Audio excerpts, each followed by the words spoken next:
8ویں سپارے میں سورۃ الانعام کی آیت نمبر 118 میں رب تعالیٰ نے ارشاد فرمایا فَكُلُوا مِمَّا ذُكِرَ اسْمُ اللَّهِ عَلَيْهِ إِن كُنتُم بِآيَاتِهِ مُؤْمِنِينَ۔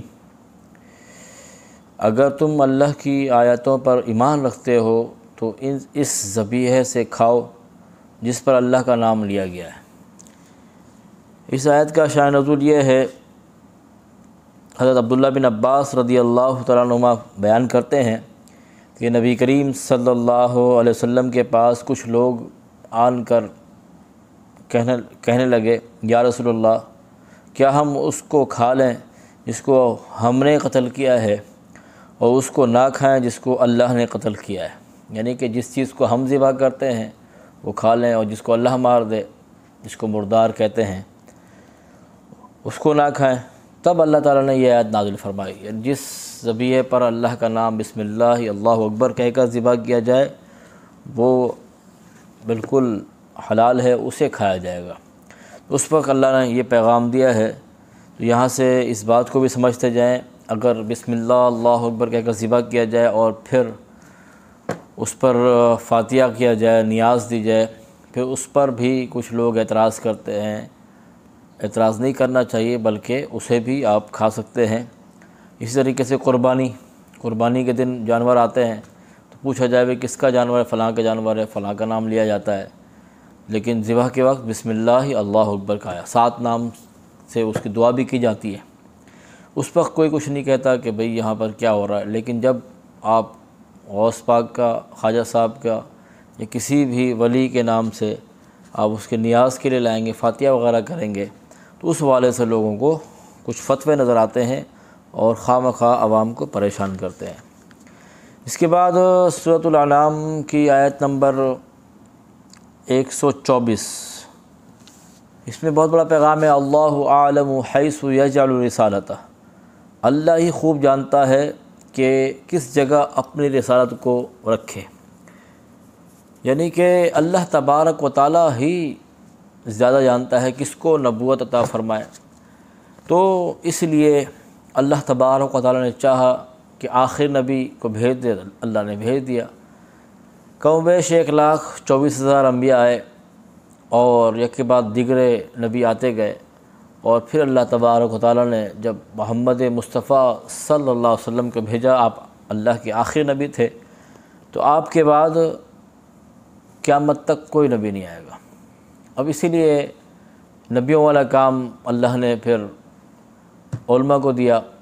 علماء ورثۃ الانبیاء، علماء نبیوں کے وارث ہیں۔ کنتم خیر امت کا لقب ملا، یہ امت بہترین امت ہے۔ کیوں؟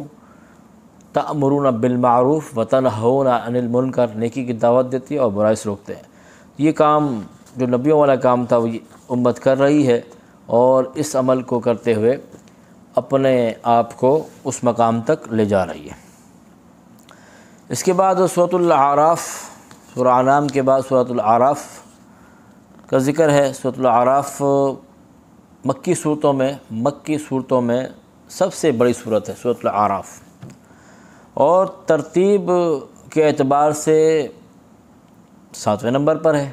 اس ترتیب سے چل رہی ہے سورہ بقرہ، سورہ آل عمران، نساء، مائدہ، انعام، اعراف، لیکن نزول کے اعتبار سے 39 نمبر پر ہے، اور مکی صورتوں میں سب سے بڑی صورت سورۃ الاعراف ہے، اور سورہ بقرہ جو بڑی صورت ہے وہ مدنی صورت ہے، تو مکی صورتوں میں یہ سب سے بڑی صورت ہے۔ اس کے شروع میں الف لام میم، یہ حروف مقطعات ہے، اس کا علم اللہ بھی جانتا ہے، اور اللہ کی عطا سے نبی کریم صلی اللہ علیہ وسلم بھی جانتے ہیں۔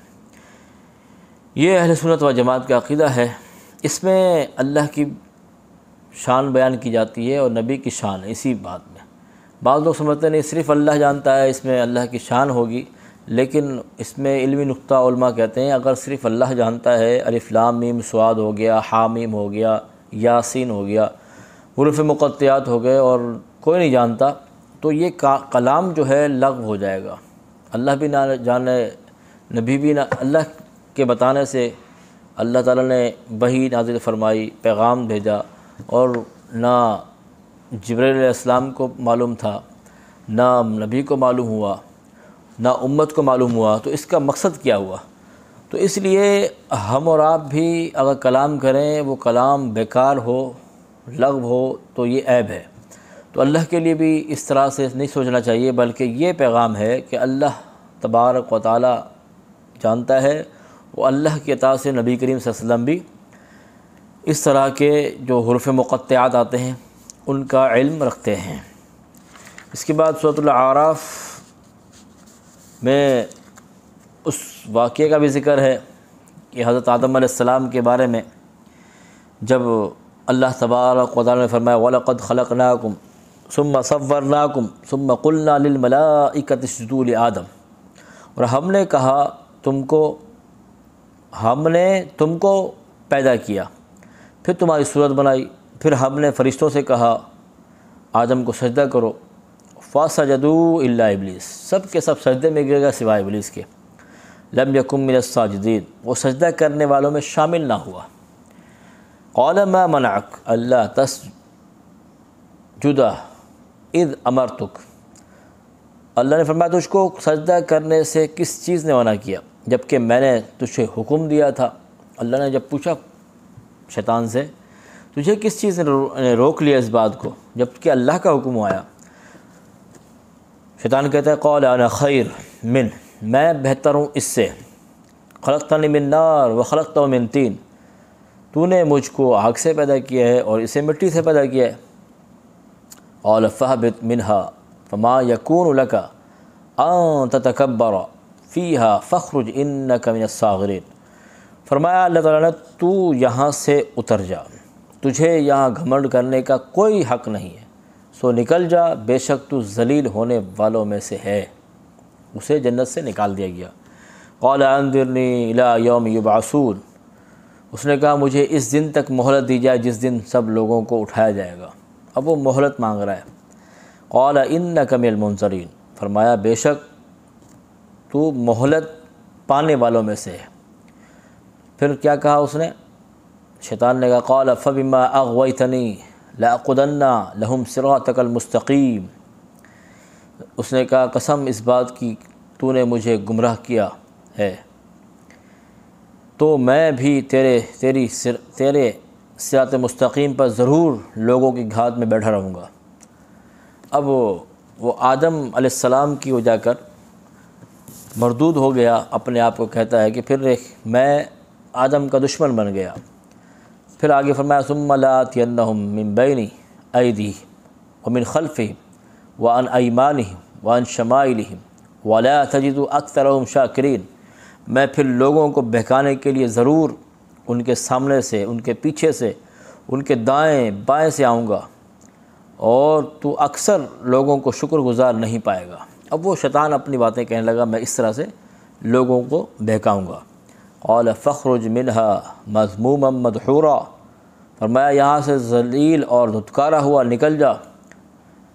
لمن تبعک منہم لأملأن جہنم منکم اجمعین، البتہ جو لوگ تیری پیروی کریں گے میں تم سب سے دوزخ کو بھر دوں گا۔ اللہ نے فرمایا اگر تو تیری پیروی کرنے والے ہوں گے، تیرے بہکاوے میں آ کر اللہ کو بھول جائیں گے، اسے بھی تیرے ساتھ جہنم کو بھر دوں گا۔ وَيَا آدَمَ اسْكُنْ أَنْتَ وَزَوْجُكَ الْجَنَّةَ فَكُلَا مِنْهَا حَيْثُ شِئْتُمَا وَلَا تَقْرَبَا هَذِهِ الشَّجَرَةَ، وہی بات پھر پہلے سپارہ میں جیسے بات آئی تھی، فرمایا اے آدم تم اور تمہاری زوجہ دونوں جنت میں رہو، جہاں سے چاہو کھاؤ لیکن اس درخت کے قریب نہ جانا، من الظالمین، اور ظالموں میں سے ہو جاؤ گے۔ فوسوس لہم الشیطان، شیطان نے پھر وسوسہ ڈال دیا، لیبدی لہما ووری عنہما من سوآتہما وقال ما نہاکما ربکما عن ہذه الشجرہ الا ان تکونا ملکین او تکونا من الخالدین، تو وہ کہنے لگا، قسمیں کھانے لگا کہ بھئی آپ اسے کھا لیں گے تو ہمیشہ کے لیے یہاں رہیں گے، فرشتہ بن جاؤ گے، اس طرح سے باتیں کہنے لگی۔ وقاسمہما انی لکما من الناصحین، اور اس نے اس سے قسم کھا کر کہا بے شک میں تم دونوں کا خیر خواہ ہوں۔ اب یہ قسم کے بارے میں علماء کہتے ہیں جب قسم کھایا نا اللہ کی جھوٹی قسم کوئی کھا سکتا ہے؟ اس پر آدم علیہ السلام بڑے حیران ہوئے کہ قسم پر آپ نے پھر یہ وسوسہ جو ڈالا اس سے آپ سے یہ لغزش ہوئی۔ فَضَلَّاهُمَا بِغُرُورٍ، پھر فریب سے انہیں جھکا لیا۔ فَلَمَّا ذَاقَا الشَّجَرَةَ بَدَتْ لَهُمَا سَوْآتُهُمَا وَطَفِقَا يَخْصِفَانِ عَلَيْهِمَا مِنْ وَرَقِ الْجَنَّةِ، پس جب انہوں نے اس درخت سے چکھا تو ان کی شرمگاہیں ان کے لیے ظاہر ہو گئیں، وہ اپنے اوپر جنت کے پتے جوڑنے لگے۔ وَنَادَاهُمَا رَبُّهُمَا أَلَمْ أَنْهَكُمَا عَنْ تِلْكُمَا الشَّجَرَةِ وَأَقُلْ لَكُمَا إِنَّ الشَّيْطَانَ لَكُمَا عَدُوٌّ مُّبِينٌ، ان کے رب نے ان سے پکار کر فرمایا، کیا میں نے تم دونوں کو اس درخت سے منع نہیں کیا تھا اور تم دونوں سے نہ فرمایا تھا؟ بے شک شیطان تمہارا کھلا دشمن ہے۔ اب یہ واقعے سے بہت پیغام آتے ہیں کہ آج ہم آدم علیہ السلام کی اولاد ہیں، ہمیں بھی سوچنا چاہیے ہم شیطان کے چال میں آ کر کہاں سے کہاں چلے جاتے ہیں۔ یہ تو ایک خطا اجتہادی تھی آدم علیہ السلام کی، اور اس کو اللہ نے پھر آگے آپ نے اس پر اللہ سے عرض کی اور اللہ سے توبہ کی، معافی مانگی۔ اس کے طریقے دو آتے ہیں، ایک روایت میں یہی آتی ہے، یہ دعا آتی ہے، قال ربنا ظلمنا انفسنا، دونوں نے عرض کی، اے ہمارے رب ہم نے اپنی جانوں پر زیادتی کی ہے، وَإِن لَّمْ تَغْفِرْ لَنَا وَتَرْحَمْنَا لَنَكُونَنَّ مِنَ الْخَاسِرِينَ، فرمایا کہ اپنی جانوں پر زیادتی کی ہے اور اگر تو ہمیں نہ بخشے گا تو ہم پر رحم نہ فرمائے گا تو ہم ضرور نقصان اٹھانے والوں میں سے ہو جائیں گے۔ قَالَ اهْبِطُوا بَعْضُكُمْ لِبَعْضٍ عَدُوٌّ، فرمایا اتر جاؤ تم بعض کے دشمن ہو، وَلَكُمْ فِي الْأَرْضِ مُسْتَقَرٌّ وَمَتَاعٌ إِلَىٰ حِينٍ، تمہارے لیے زمین میں ٹھہرنے کی جگہ ہے، ایک مدت تک فائدہ اٹھانا ہے۔ قَالَ فِيهَا تَحْيَوْنَ وَفِيهَا تَمُوتُونَ وَمِنْهَا تُخْرَجُونَ، فرمایا تم اسی زمین میں زندگی گزارو گے اور اسی میں مرو گے اور اسی زمین سے قیامت کے دن اٹھائے جاؤ گے۔ یا بنی آدم قد انزلنا علیکم لباسا یواری سوآتکم وریشا، اے آدم بے شک ہم نے تم پر ایسا لباس نازل کیا ہے جو تمہاری شرمگاہوں کو چھپاتا ہے اور تمہاری زینت بنتا ہے۔ وَلِبَاسُ التَّقْوَىٰ ذَلِكَ خَيْرٌ، اور تقوی لباس وہی لباس سب سے بہتر ہے۔ ذَلِكَ مِنْ آیَاتِ اللَّهِ لَهُمْ لَعَلَّهُمْ يَتَذَكَّرُونَ، ذَلِكَ مِنْ آیَاتِ اللَّهِ لَعَلَّهُمْ يَتَذَكَّرُونَ، یہ اللہ کی نشانیوں میں سے ہے، وہ نصیحت حاصل کریں۔ اب یہ سب باتیں کر یہ سب پیغامات دے کر قرآن سے ہمیں بہت بڑے پیغام دیے جاتے ہیں کہ اس طرح کے واقعات آدم علیہ السلام کے اور پچھلی قوموں کے سن کر ہمیں چاہیے کہ ہم بھی خواب غفلت سے بیدار ہو جائیں۔ یہ تو آپ کی خطا اجتہادی تھی، اب قصداً کوئی خطا کرتا ہے، گناہ کرتا ہے، نافرمانیاں کرتا ہے، ایک جگہ پر خطا اجتہادی پر اللہ کی ناراضگی، اور اللہ نے پھر آپ کو پھر ایک تو یہ توبہ کی آپ نے، یا پھر ایک اور روایت یہ ملتی ہے آپ نے نبی کے صدقے اللہ سے عرض کی، یا اللہ اس محمد کے صدقے مجھے معاف فرما دے۔ اللہ نے پوچھا، اے آدم تجھے کیسے پتہ چلا؟ تو آپ نے اس بات کو بیان کیا، آپ نے فرمایا کہ تیرا نام برکت والا، تو نے جب مجھے پیدا کیا تھا تو میں نے عرش کی طرف سر اٹھایا تو دیکھا لکھا ہوا تھا لا الہ الا اللہ محمد رسول اللہ، میں جان گیا کہ اس سے زیادہ مرتبہ والا کون شخص ہوگا جس کا نام تو نے اپنے ساتھ ملایا ہوا۔ پھر اللہ تعالیٰ نے ان کی طرف وحی کی، اے آدم وہ تمہاری اولاد میں آخری نبی ہیں، ان کی امت تمہاری آخری اولاد ہے، اے آدم اگر وہ نہ ہوتے تو میں تمہیں بھی پیدا نہ فرماتا۔ تو اسے مختلف کتب میں بیان کیا گیا جس میں المستدرک بھی ہے، المعجم الصغیر بھی ہے، مجمع الزوائد بھی ہے۔ اس تمام کو علامہ غلام مسعود سعیدی صاحب نے اپنی ماہ ناز تصنیف تبیان القرآن میں حوالے کے ساتھ کوٹ کیا ہے، اور اس حوالے سے آپ نے بہت زبردست تحقیقاً اس بات کو لکھا ہے۔ اللہ سے دعا ہے اللہ تعالی ہم تمام کو عمل کی توفیق عطا فرمائے۔